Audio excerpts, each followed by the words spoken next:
Amigos, buenas noches, un gran gusto saludarles, darles la bienvenida a este programa. Ya sabemos el resultado de las elecciones argentinas, pero ese no será el tema esta noche de Sonia Entrevista, sino que serán posiblemente alguno de los invitados haga alguna alusión o que quiera hacer alguna reflexión con respecto a ese triunfo del ingeniero Macri, nuevo presidente electo de la República Argentina. Deseamos al pueblo argentino, como siempre, lo mejor, los mejores años, la mayor justicia y el tránsito más sereno de una administración a otra. En el segundo bloque de este programa, el ingeniero Juan Grompone con un tema, uno de los temas, porque son dos los que nos proponemos dialogar con él, por lo menos dos, uno de los temas que soy el centro de atención, no el lugar donde uno entre, que no le diga ni qué piensa de Uber. Bueno, Uber va a ser uno de los temas que va a estar esta noche en este programa. Y el otro programa es qué piensa de la educación o cómo está la educación. También va a estar con el ingeniero Juan Grompone en este programa. Y ya sentado junto a nosotros el sociólogo Julio Bango, director del Sistema Nacional de Cuidados, a quien hace tiempo no veíamos. ¿Qué tal, Julio? ¿Bien? Un gusto, Sonia. No hemos podido venir antes porque andamos por el interior. Lo sé. Entonces, de miércoles a viernes, entonces este miércoles dio para quedarse y bueno, con gusto estamos acá. Bueno, un gran gusto que estés aquí. Y a propósito de justamente el Sistema Nacional de Cuidados, varias interrogantes. Utilizando expresión ajena, más o menos, le aplicaron la motosierra al presupuesto del Sistema Nacional de Cuidados y lo recortaron a la mitad. Y esto fue luego de ser definido como el buque insignia por el propio presidente Tabaré Vázquez. Y mi pregunta es si transformaron el buque insignia en un bote a remo. Viene el humor a esta hora de la noche. No, es imprescindible. Es imprescindible. Es imprescindible. No, una precisión. En realidad, el recorte que fue del 50% para el primer año es en uno de los programas. Sí. Que no, o sea, te voy a dar la cifra. Nosotros teníamos planificado 45 millones de dólares, hablando en dólares, para el primer año, y va a quedar en 38 millones de dólares para el primer año. O sea que no es un recorte del 50%, ¿verdad? Y es en un programa en particular de los que se van a empezar a desarrollar. El problema que teníamos era que en una decisión inicial no quedaba ningún recurso para ese programa, que es el programa de asistentes personales para situaciones en dependencia severa, que son las personas que no, para decirlo muy rápido, las personas que no pueden valerse por sí mismas, y entonces eso sí nos generaba una cierta preocupación. Luego se revió esa decisión y lo que va a suceder es que vamos a empezar más lento en el primer año, pero tenemos la expectativa de que en los años subsiguientes lo que no pudimos hacer en el primer año se vaya compensando con pequeños aumentos en los años que vengan. Y por lo tanto el sistema de cuidado sigue siendo una de las 4 prioridades de este gobierno, junto con la educación, la seguridad y las infraestructuras. Bango, vos sos sociólogo. Cuando decís tenemos la expectativa, no es lo mismo que decir tenemos la certeza. Efectivamente, y lo dije exprofeso, todo el Estado, todo el aparato del Estado, salud, educación, vivienda, seguridad, todos tenemos la particularidad, los que estamos en el Poder Ejecutivo, que vamos a tener un presupuesto que tiene, si fuera un partido de fútbol, 2 tiempos. El primer tiempo es 2016-2017 y el segundo tiempo se juega en la asignación de los recursos del 2018 al 2020. La rendición de cuentas del 2017, el presidente junto con su Consejo de Ministros va a hacer una evaluación de la situación de la marcha de la economía y en función de eso se van van a reasignar los recursos para los últimos 3 años. Por eso no podemos tener ni yo ni nadie una certeza de cuál va a ser la ejecución final, porque así se ha previsto, yo creo que en una actitud de cautela, de ir despacio pero ir bien, se definió que hay un primer tiempo y luego un segundo tiempo. Nosotros ya sabemos los recursos que vamos a tener cuando lo vote el Parlamento en estos 2 años, ¿no? En ese sentido, me importaría que nos informaras qué servicios no se van a brindar. Algo dijiste recién, ¿verdad? ¿A quiénes y de qué modo afectan los recortes dentro de lo que estaba previsto hacer? No, los servicios se van a arrancar todos a la vez, no va a haber servicios que no se van a comenzar.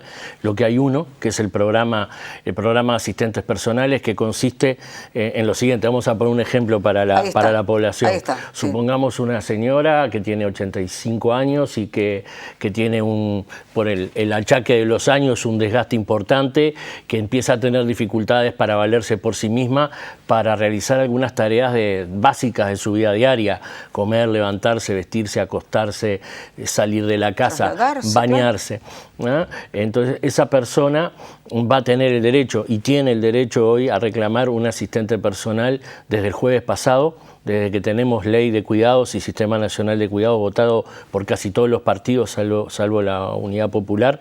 Todos los demás partidos del sistema político votaron la ley que crea el sistema de cuidados, y lo más importante que tiene esa ley es justamente que genera un nuevo derecho para las uruguayas y los uruguayos que están en situación de dependencia, y para los niños y las niñas de 0 a 3 años. Entonces, esa persona, siguiendo con el ejemplo, va a poder solicitar ese asistente personal, y de verificarse que está en esta situación de dependencia severa, entonces le va a tocar un asistente personal que va a apoyarla durante 20 horas a la semana, y que va de alguna manera a aliviar, a descargar la carga de cuidado que está hoy radicada en las familias y particularmente en las mujeres, porque tú lo sabes bien, Sonia, que el Uruguay tiene una pauta cultural dominante en función de una división sexual del trabajo injusta, que dice los hombres a trabajar, las mujeres a cuidar. Si bien hemos evolucionado, hay procesos de emancipación de la mujer, pero aún no se han completado y todavía siguen arraigados estos roles donde afincan el cuidado en las mujeres, y por esa razón el sistema de cuidados es también, desde la perspectiva de la política social, una punta de lanza en esa batalla cultural que tenemos que dar en la sociedad por la igualdad de género. Ahora, ¿qué otros elementos, y justamente hoy que es un día en el cual la violencia contra la mujer es particularmente subrayado, repudiado y trabajado por... En ese sentido, ¿qué otros elementos, Julio? Porque se conoce muy poco, se conoce la sigla, pero se conoce muy poco del sistema. Mira, las poblaciones que van a ser parte del sistema de cuidado son las personas que cuidan, sobre todo las mujeres que hacen trabajo no remunerado en las casas, las trabajadoras del cuidado, que en el 90 y pico % quienes trabajan remuneradamente también son mujeres, y luego los niños y niñas de 0 a 3 años, y por otra parte las personas que están en situación de dependencia leve, moderada o severa. Las personas que están en esa situación podrán ser personas mayor de edad en situación de dependencia o personas con discapacidad que por esa razón tienen una dependencia. Hay que aclarar, Sonia, que no todas las personas con discapacidad son dependientes. Hay personas que tienen alguna discapacidad y son autoválidas, esas no van a formar parte del sistema de cuidados. Para todas estas poblaciones se van a estructurar distintos servicios. En primera infancia, vamos a aumentar los centros CAIF. Los centros CAIF, que hasta hoy atienden a los niños y niñas de 1 año de manera semanal, vamos a pasar gradualmente a atenderlas de manera diaria. Vamos a aumentar la cobertura en los jardines de ANEP de 3 años. Si la economía va bien, en el 2020 seremos, yo creo, el primer país de América Latina que habrá universalizado la oferta de 3 años. Así como empezamos por los 5, luego por los 4, llegaríamos a los 3 en el 2020. También vamos a crear nuevos servicios más flexibles de cuidados comunitarios, le decimos, para pasar del concepto de cupo al concepto de plaza. Te lo explico brevemente. Hoy, en un centro CAIF, por ejemplo, se hace el llamado a las familias al arrancar el año, entran determinada cantidad de niños y están todo el año. Hay tantos cupos. Nosotros con estos centros queremos pasar al concepto de plaza. ¿Cuál es? Que un centro comunitario de cuidado infantil tenga 30 plazas, pero que esté abierto de 8 a 8 en el día y que de repente en esas 30 plazas la utilicen 60, 70, 80 niños a lo largo del día. Y esto tiene que ver con que muchas veces una mamá, un papá no terminó el trabajo, le cierra el CAIF, pero hay 2 horas que el niño o la niña, ¿dónde se queda? ¿No? Entonces ahí la idea es poder... yo siempre digo, tratar de que los servicios se adecuen a las necesidades de las personas y no que las personas se tengan que adecuar a los servicios. Vamos a hacer otras cosas en primera infancia y después vamos a hacer para gente con dependencia moderada o leve y dependencia severa, servicios de teleasistencia, de centros diurnos, para la gente de dependencia moderada y asistentes personales para las personas de dependencia severa, entre otras cosas, ¿no? Ahora, el plan es muy ambicioso, por algo decíamos buque insignia, pero otros buques insignia han tenido, estoy hablando de la educación, entre otras cosas, ¿no? Han tenido y tienen severas dificultades. En ese sentido, la estructura para llevar a cabo este Sistema Nacional de Cuidados, el tiempo que vos calculás, vos sos un sociólogo además, ¿no? Y sos un político, el tiempo, la estructura, porque esto despierta una gran expectativa, Vango. Sí, la estructura pretendemos que sea lo más austera posible. Nosotros tenemos una Secretaría Nacional de Cuidados que hoy tiene 26 personas, que está radicada, somos parte del Ministerio de Desarrollo Social, porque es el ministerio, el MIDES es quien tiene la misión de coordinar las políticas sociales, pero el sistema es más que el MIDES, ¿verdad? Es el Ministerio de Economía, la OPP, la ANEP, los Ministerios de Salud, Educación, Trabajo, la ANEP, el BPS y el INAU, y el Congreso de Intendentes. Y en lo que nos toca a nosotros es coordinar las acciones que van a ser ejecutadas por distintos organismos y desde el MIDES vamos a articular y coordinar todas las acciones del sistema, implementando algunas también. Es una tarea compleja, pero lo que nosotros pretendemos es hacer un esfuerzo de poner en juego y racionalizar los recursos y las estructuras que ya existen y no crear nuevas estructuras burocráticas para hacer las cosas que tenemos que hacer. ¿Y vos dirías que en este momento en que ha sido aprobado esto, el mecanismo está por lo menos levemente aceitado como para su arranque, como para su comienzo? En fin, ¿qué dirías? Mirá, hace una semana que existimos, igual hemos venido trabajando desde el 10 de marzo aproximadamente, y a ver, yo te diría que alrededor del 1 de marzo vamos a estar en condiciones de arrancar. Estamos trabajando muy intensamente, hay muchas cosas, te imaginarás que hay que arreglar, que son de la cocina de la política pública, pero que son las que posibilitan o no el largar adecuadamente. Nosotros preferimos tener las condiciones mínimas para lanzarnos y luego empezar a dar los pasos, pero creemos que estamos en condiciones de afirmar que hacia el 1 de marzo del 2016, cuando se cumpla un año de la gestión de gobierno y comience a rodar el presupuesto en el nuevo, estaremos en condiciones de comenzar. Vamos a las zonas aparentemente más oscuras o sin aparentemente más oscuras, según ha trascendido, y esto no ha sido desmentido. El recorte fue un acuerdo, me refiero a La Plata, ¿no? Un acuerdo entre el Frente Liber Sereñi y el MPP. El Partido Socialista no puso tanta resistencia, salvo algunas estocadas, bueno, pero algunas estocadas de la senadora Mónica Xavier. Poco más que eso. ¿Cómo lo vivís? No, mira, yo fui parlamentario, yo sé que el Poder Legislativo es un poder independiente y que cuando llega el presupuesto enviado por el Ejecutivo, siempre los legisladores hacíamos, de acuerdo a nuestra visión, una readecuación mínima de los montos asignados. Es una prerrogativa de los legisladores. Yo obviamente prefería el presupuesto que se fue del Ejecutivo. En cuanto al sistema de cuidados, estuvimos trabajando durante 8 meses con todos estos ministerios en una mesa como esta, trabajando y resolviendo y decidiendo y previendo dineros. Por lo tanto, a mí me parecía que el presupuesto que venía del Ejecutivo era un presupuesto, una propuesta equilibrada, que equilibraba las prioridades de educación con cuidados, que no las contraponía, que también le daba importancia a la seguridad, a las infraestructuras y en menor medida a otras cosas, porque siempre hay que priorizar y bueno, las prioridades habían sido estas 4. Entonces, a mí me conforma más la propuesta que venía del Ejecutivo, pero bueno, estoy colocado en una posición de la gestión y con los recursos que los legisladores voten, vamos a tratar de aplicarlos de la mejor manera posible, porque bueno, es dinero que es plata de todos nosotros, de toda la sociedad, y hay que administrarlo con mucha responsabilidad. Vos me acabas de hacer un resumen de las cosas esenciales en cuanto al SNC, pero en el 2017 se está votando un nuevo presupuesto, ¿verdad? Entonces, sí. ¿Cuáles serían las metas en ese sentido? Las metas del sistema de cuidados, sí.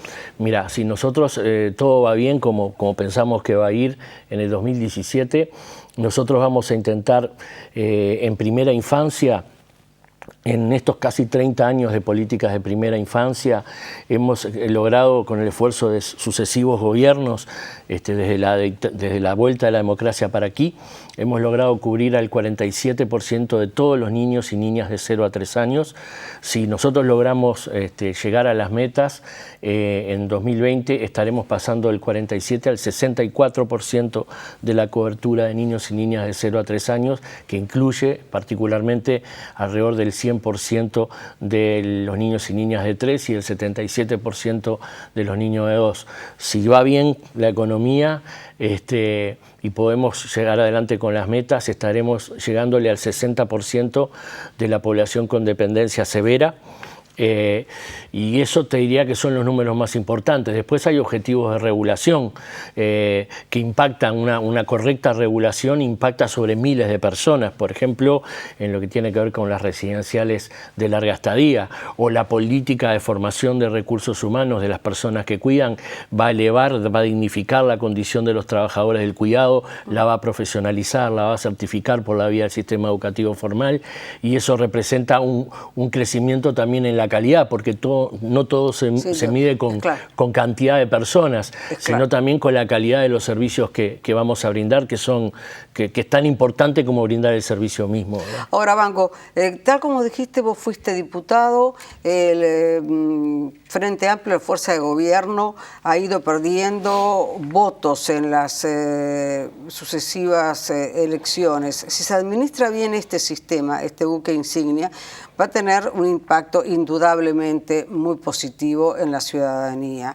Se defraudan las expectativas, le puede costar muy caro al Frente Amplio en el 2019. Bueno, tu visión como político. Yo creo, lo primero que te digo, Sonia, es que yo quiero que esto salga bien, porque esto es avanzar en el cumplimiento, en el ejercicio de derechos de la gente. Tiene que ver con la calidad de vida de un montón de gente que muchas veces tiene que estar concentrada cuidando a sus hijos o a sus personas mayores, dependientes, y no puede hacer más nada, y poder estar aliviado representa un alivio y una mejora de la calidad de vida de las personas que son cuidadas y de las personas que cuidan. Y quiero eso, quiero que al final la gente viva mejor, esté más feliz, tenga más bienestar. Si eso además sirve como político para ganar, conquistar votos para una elección que venga, mejor. Pero eso, lo que yo quiero es que eso sea porque la gente diga: lo hicieron y lo prometieron, lo hicieron y lo hicieron bien, se equivocaron en esto pero en esto no, y la resultante es buena porque nadie es perfecto y seguramente nos vamos a equivocar en cosas. Nadie que hace no se equivoca, pero la idea es que la resultante sea positiva. Si después la gente quiere en una elección, evaluando todo, quiere apoyarnos con su voto, mucho mejor.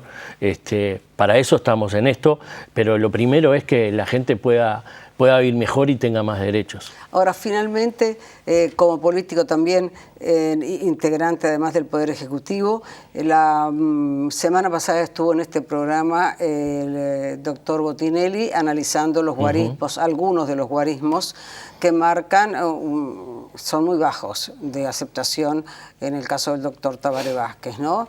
De aceptación de la gestión. Se ha señalado incluso en las últimas horas que frente a esos guarismos ha vuelto a salir porque estaba como muy desaparecido, etcétera, etcétera. Cuando vos ves los resultados de las encuestas, cuando vos ves ese 30%, ¿qué sentís? Nada. No, si en el 2018 me decías esta pregunta, te diría: estoy súper preocupado. Estamos colocados en el arranque del gobierno.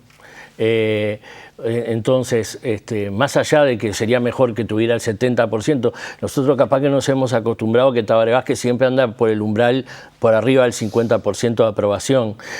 Ha habido y hay que asumirlo, ha habido una conflictividad muy fuerte con respecto al presupuesto, no solo la lógica con las organizaciones sociales, ha habido desentendimientos dentro del Frente Amplio, que eso ha mermado la confianza en este tramo. Hay que ser autocríticos, pero yo creo que desde el punto de vista de la gestión de gobierno no empezamos a aplicar el presupuesto de este gobierno y la acción viene en el 2016.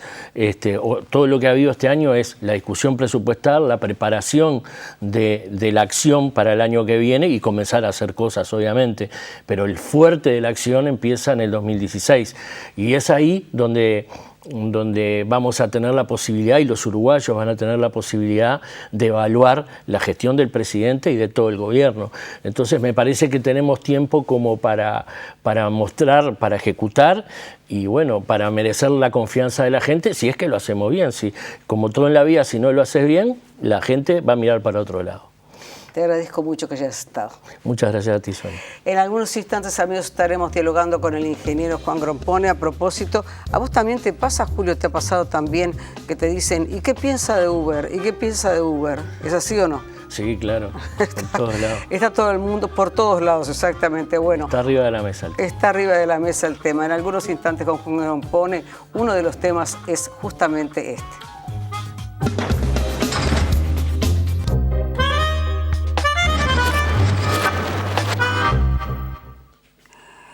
El capitalismo y los asalariados es el título de un artículo de opinión de Juan Grompone en el semanario Voces, que comienza diciendo: la aparición de Uber. ¿Quién no habla de Uber en estos días? Todo el mundo, y en el día de hoy todo el mundo. La aparición de Uber ha desatado una polémica en toda la sociedad uruguaya. Hay defensores y detractores. En el número anterior de Voces se presentan diversas opiniones. He escuchado y leído muchos programas periodísticos, pero todo cuando se dice me parece que no va al fondo de la cuestión. 2 puntos. La relación entre el capitalismo, los asalariados y la sociedad futura. Juan, un gustazo tenerte a esta mesa. ¿Cómo estás? ¿Bien? Lo mismo digo. Muchas gracias por esto. Además, me decías que estás preparando, y a esto también me congratulo, para fin de año. ¿Ya? ¿Para este fin de año el libro? Sí, en este momento está en imprenta. Qué bueno. No solo eso, sino que sos la primera en enterarte.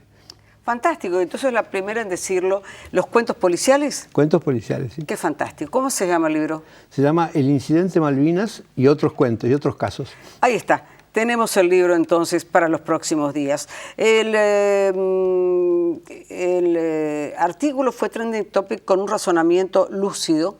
Ha sido publicado, reitero, en Voces sobre la democracia, el socialismo real y el capitalismo, tomando como eje el caso Uber. Te escucho, Juan. Sí, creo que Uber plantea 2 problemas. Un problema es el relacionado con los taxis, las intendencias, la patronal, los reglamentos, en fin, ese es un tipo de problema que es el que básicamente se ha discutido, ¿no? Es decir, cómo reglamentarlo, cómo hacerlo, cómo prohibirlo, cómo permitirlo. Pero hay otro problema, que es que Uber introduce, como muchas de las empresas nuevas que usan Internet, una nueva manera de trabajar. Es decir, eso es lo que es más asombroso. Es una empresa capitalista, Uber, vamos a entenderlo. Es una empresa que vale, como se estima, en $50.000 millones su valor. De modo que no son unos angelitos, son un empresario capitalista que vienen a ganar dinero. Pero, sin embargo, lo que están haciendo es, en lugar de tener trabajadores asalariados, convierten a los trabajadores en trabajadores individuales propietarios de los medios de producción. Es decir, el chofer de Uber es dueño de su auto, compra su nafta, decide qué días trabaja y a qué horas trabaja, y se tiene que ocupar de pagar sus impuestos y de su seguridad social. Es decir, que es un trabajador independiente. Es decir, lo que hace Uber es conecta, como muchas otras empresas de Internet, conecta el que solicita o el que necesita un bien o un servicio con el que lo provee, pero como intermediario. Es decir, su tarea es una tarea de intermediación, como pueden ser los sitios de remates, o como pueden ser muchos otros. Por ejemplo, los sitios que usan las casas, las habitaciones de las casas para alojar personas que viajeros, ¿no? Que entonces en realidad están desplazando la tarea de los hoteles, ¿no? Que es una gran empresa capitalista el hotel, ¿no?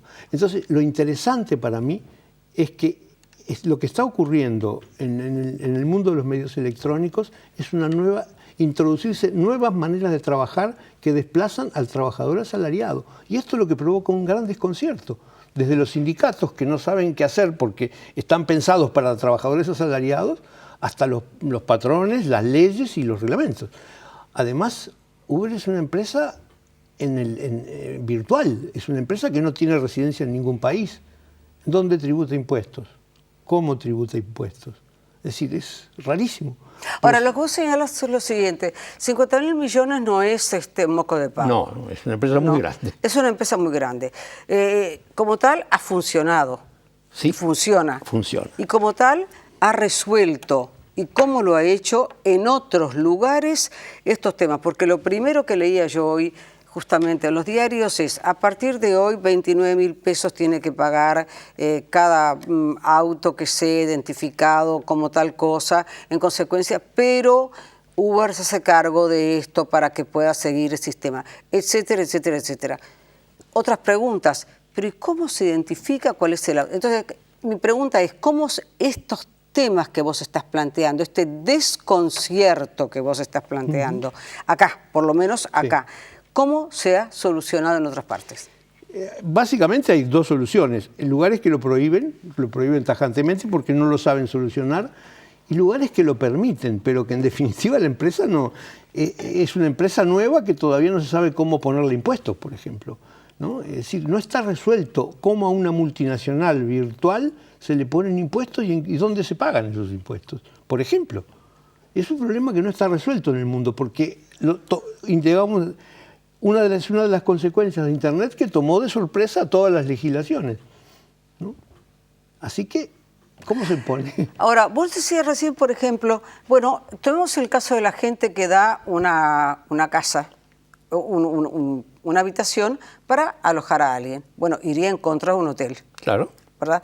Ahora, ¿cómo hace la Intendencia entonces para poner a partir de hoy los 29.000 pesos de multa? Yo no me lo imagino. ¿Sobre qué criterios? ¿Sobre qué criterios? No, es decir, el criterio que tienen es que si una persona está transportando pasajeros, de acuerdo con las ordenanzas municipales, está incurriendo en una falta, porque están incurriendo en algo que es mal porque no se puede, tiene que estar autorizado. Pero lo que no entiendo es cómo lo encuentran al chofer de Uber y al pasajero. Es decir, un auto que viajan dos personas. ¿Por qué uno es un chofer de Uber y el otro es un pasajero que además está pagando con una tarjeta de crédito internacional en el mundo, ¿no? Ni siquiera acá, ¿no? Yo no entiendo, me parece que tienen un problema, las intendencias tienen un problema para hacer cumplir eso que se proponen. Ahora, vos señalabas recién justamente que es un problema de, sobre todo de estar acostumbrado a ser un asalariado o a querer ser un asalariado, claro, o a querer tener un asalariado, o un gobierno manejarse con asalariados y los sindicatos poder manejarse con asalariados. Claro, y hacer reclamos de justicia social, de condiciones de trabajo, de horarios y de todo eso, pero para el trabajador independiente eso es distinto, ¿no? También plantea toda clase de problemas. Creo que ese es el problema de fondo de la cuestión. El desconcierto que esto produce es que no hay nada previsto para esto, ¿no? Es un mundo nuevo. Ahora, sin embargo, y en ese mundo nuevo, porque vos planteas una contradicción filosófica política de la izquierda, sí, ¿no? Justamente, planteas el fin del trabajo asalariado, la contradicción de la lucha de los sindicatos, planteas una cantidad, no voy a leerlo todo, una cantidad de cosas muy bien hilvanadas. ¿Qué otras cosas marcarías vos en este sentido de Uber? Bueno, yo creo que ahí falta todo el papel del Estado, es decir, cómo se las va a arreglar el Estado para tratar con las multinacionales, para imponer qué tipo de convenios tiene que hacer, qué tipos de acuerdos tiene que hacer, ¿no? Para poder, por ejemplo, como corresponde a una empresa que gana dinero en el mundo capitalista, para pagar impuestos, ¿no? Es decir, es justo que el Estado quiera cobrar impuestos, pero ¿cómo va a ser para cobrarlo, ¿no? Ahora, lo que a mí me llama la atención es lo siguiente, por más que se diga, bueno, hoy desembarcó, hoy estamos a miércoles, el lunes, inopinadamente desembarcó Uber. ¿Cómo? Inopinadamente desembarcó Uber. ¿Es a eso a lo que vos te referís también cuando decís que en este mundo nuevo y con las nuevas tecnologías se dan determinadas cosas que no se han previsto, que no se pueden prever o que parece que no van a pasar, entonces no sé cómo manejarlas? Yo creo que hubo una cierta imprevisión, pero esa imprevisión ocurrió en casi todos los países. Es decir, Uber pudo comenzar así porque en realidad no hay nada que se lo impida. Es decir, no hay manera de aplicarlo en ninguna ley. Es decir, encuentra un vacío legal las empresas de Internet, una cantidad de vacíos legales porque la legislación está pensada para empresas que tienen un lugar físico, que tienen un edificio, que tienen una localización, que están identificadas. Pero ¿dónde están las computadoras de Uber? ¿Dónde está todo? ¿No? Entonces, ahí hay un problema. Y ese problema no es nuevo, es decir, es casi tan viejo como Internet, pero no está resuelto. Ahora, en ese sentido, se ha pedido ahora, o se ha dicho que se precisa un año para estudiar este problema, que la Intendencia precisa un año para estudiar este problema. ¿Vos creés que en un año lo van a estudiar y lo van a resolver? Y no, porque creo que hay un problema de legislación y hay muchos problemas complejos que resolver que trascienden, y que no están resueltos en el mundo, básicamente, ¿no? Creo que este problema también lo tiene Estados Unidos, ¿no? Que Estados Unidos no tiene manera cómo cobrarle impuestos a Uber tampoco. Entonces estamos en una dificultad, ¿no? Ahora, fíjate lo siguiente, yo te contaba recién, y aprovecho y lo cuento en este momento, les contaba recién, que cuando venía de casa, a la altura del Obelisco, y vos me decías que habías visto también una cantidad de gente en bicicleta, de bicicleteros, ¿verdad? Sí, ¿cómo se dice? De ciclistas bicicleteros, fíjate, de ciclistas. Y estoy hablando de más de 100 personas, más de 100 personas. Y a la altura del Obelisco, sin respetar absolutamente nada, a la altura del Hospital Italiano concretamente, se lanzaron sobre los autos, no respetaron ni semáforos, ni carriles, incluso, en el caso del taxi en el cual venía, uno de los ciclistas se bajó, sacó la bicicleta y amenazaba romperle el taxi. Una locura. Una locura. Entonces tú me dirás, ¿por qué traigo una cosa y por qué traigo la otra? Porque me estoy preguntando si no es parte también de un desconcierto en el manejo de las cosas. Sí, puede ser en el derecho y las obligaciones. Puede ser como una especie de movimiento de indignados, ¿no? Como los movimientos de indignados que han ocurrido en otros países, que se sabe que protestan, pero no se sabe muy bien por qué protestan ni cómo arreglar la protesta, ¿no? Ni qué reclaman, ¿no? Ahora, por otra parte, fíjate lo siguiente, que sin llegar a las honduras que vos tenés en el manejo del proletariado, muchísimas personas dicen, no quiero subir a un taxi porque tengo miedo de romperme la nariz contra la mampara. Sí. Y bueno, ponete cinturón. Voy a ponerme el cinturón resulta que justo no, este cinturón no anda bien después porque están por cambiar el taxi, etc. Tercero, parece que estuviera atacando al gremio del taxi, y no es así. Pero el taxi que no está limpio, o el taxi que mucha gente no logra subir por dificultades físicas o por las razones que sea, no logra andar en taxi, entonces contrata un remis, que es mucho más caro que un taxi. Sí. Entonces mi pregunta es, el derecho, acá voy a la otra, el derecho, por eso hablaba de las ciclistas recién, el derecho del usuario, ¿dónde queda? Porque si el usuario quiere usar Uber... Sí, además no solo eso, sino que los taxis son una especie de monopolio legal, porque el número de taxis está fijo, lo fija la Intendencia, no tiene mucho que ver con la demanda, los días de lluvia tienen problemas, ¿no? Faltan taxis, en fin, hay una cantidad de problemas prácticos, ¿no? Es decir, que por el momento con Uber tendremos tema de conversación, pero van a seguir, yo creo que va a seguir funcionando a pesar de las multas que dicen que van a poner, ¿no? Yo creo que sí, porque no veo que sea fácil aplicarle las multas ni aplicarle leyes. Y decime una cosa, Juan, vos que has impulsado tantas cosas y que seguís impulsando tantas cosas, ¿por qué Uruguay tiene un ritmo tan ralentizado? ¿Por qué incluso nos cuesta no solamente aceptar, sino manejar una cantidad de situaciones? Y porque tenemos un pasado glorioso, es decir, tenemos el pasado de haber sido el primer estado de bienestar del mundo, y entonces todos soñamos con volver alguna vez al Uruguay de los años 20, por ejemplo, ¿no? A ese pasado que la mayoría de los uruguayos no lo vivieron, ¿no? pero saben que existió, ¿no? La época de Valle de Ordóñez, la época de las vacas gordas, la época del primer estado de bienestar, es decir, y bueno, no nos resignamos a haber perdido eso, pienso que estamos en eso. No sabemos decir, bueno, vayamos hacia adelante, ¿no? Ahora, por otra parte, existen hoy, vos sentís que existen hoy, y de pronto no las conocemos, ¿no? O no las reconocemos, uruguayos que estén pensando el Uruguay de modo claro y evidente. Yo estaba pensando en Raldazúa, estaba pensando en Varela, estaba pensando en Aquel Quijano, estaba pensando en Rodó, figuras con abordajes diferentes de la realidad, ¿no? ¿Vos pensás que hoy las hay? Yo creo que hay pocas, ¿no? Porque, por empezar, está muy devaluada la actividad intelectual, ¿no?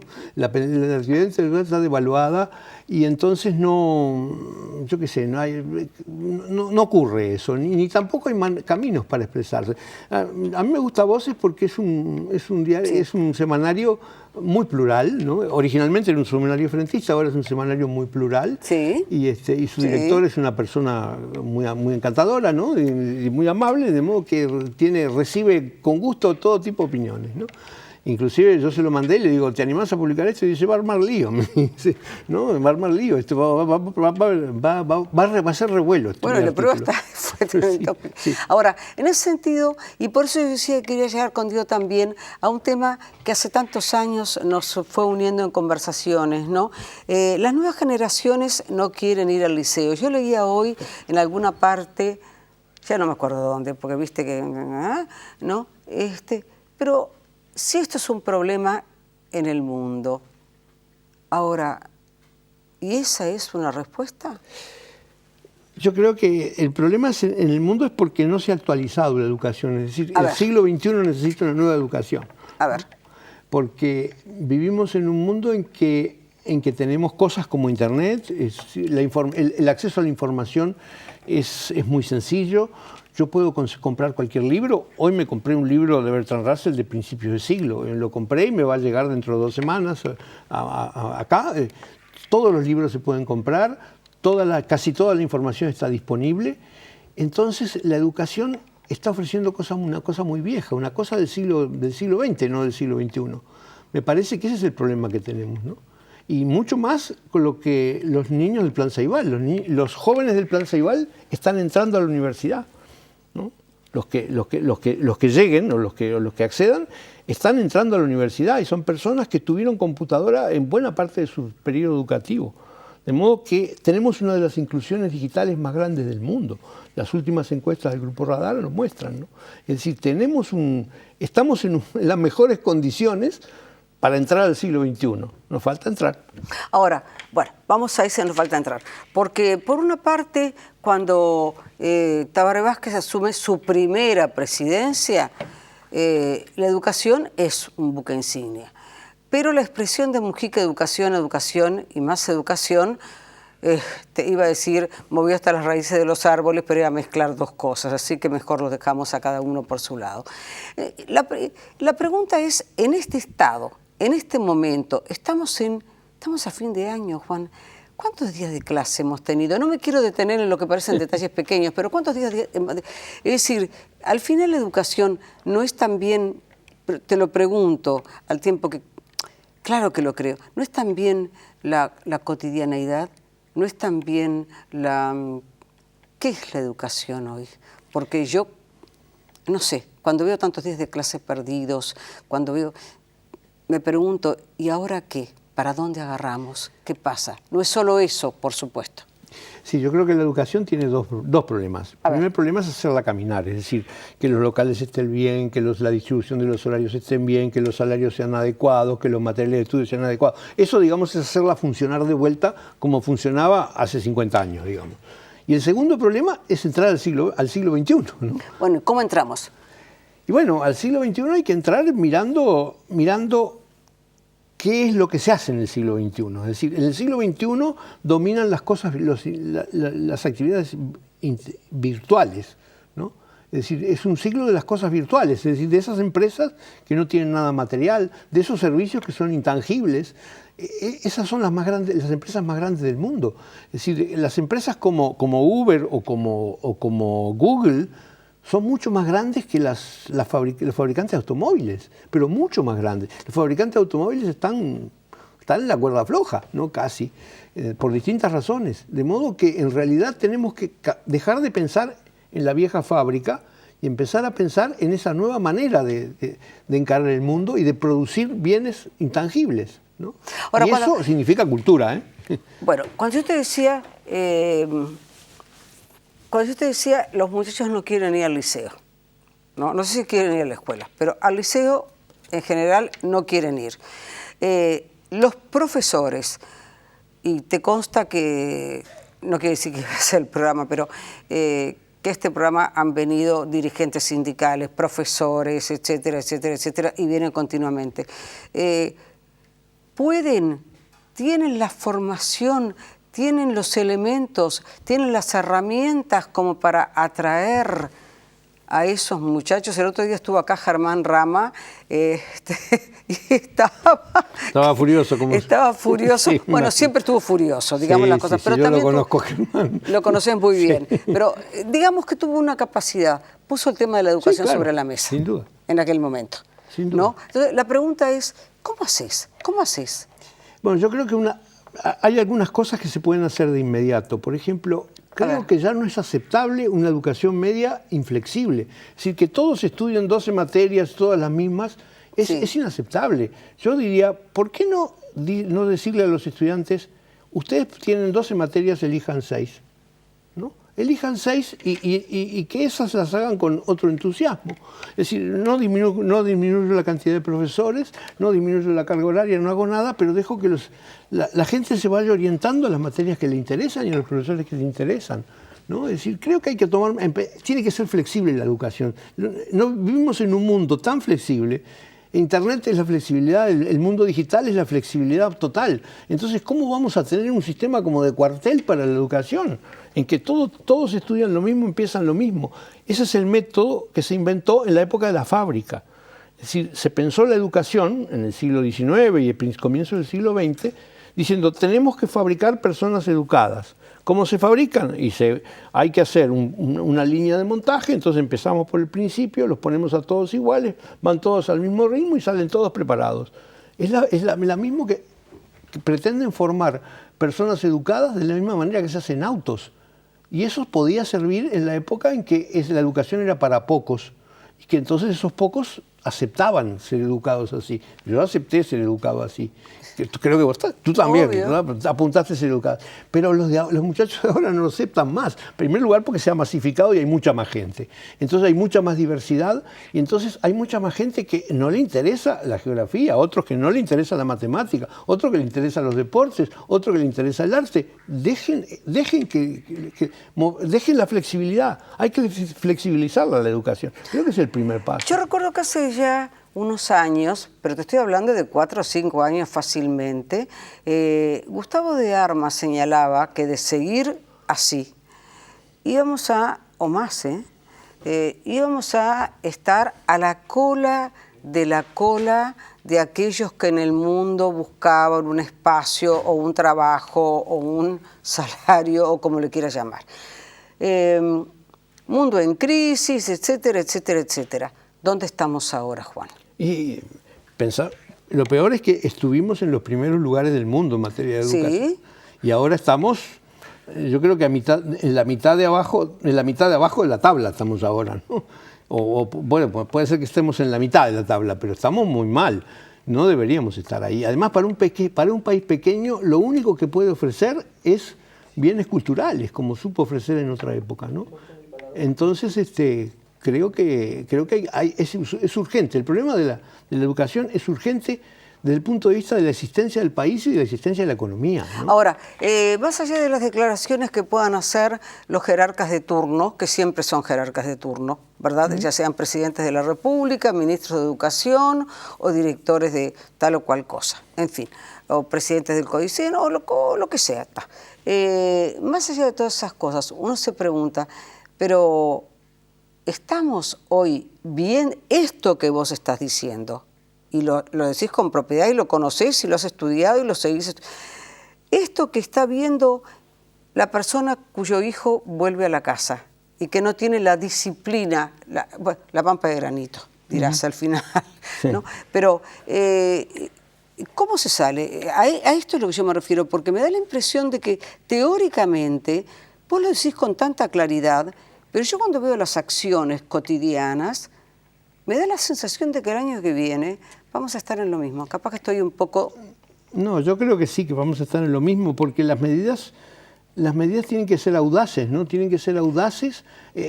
José Pedro Varela fue audaz, ¿no? Fue sumamente audaz, ¿no? Se animó a hacer algo que era insólito en el mundo, es decir, que había alguna experiencia, alguna pequeña experiencia en Estados Unidos y otra pequeña experiencia en la Argentina, y la otra experiencia era el Uruguay, de esa educación que estaba creando José Pedro Varela, laica, gratuita y obligatoria, ¿no?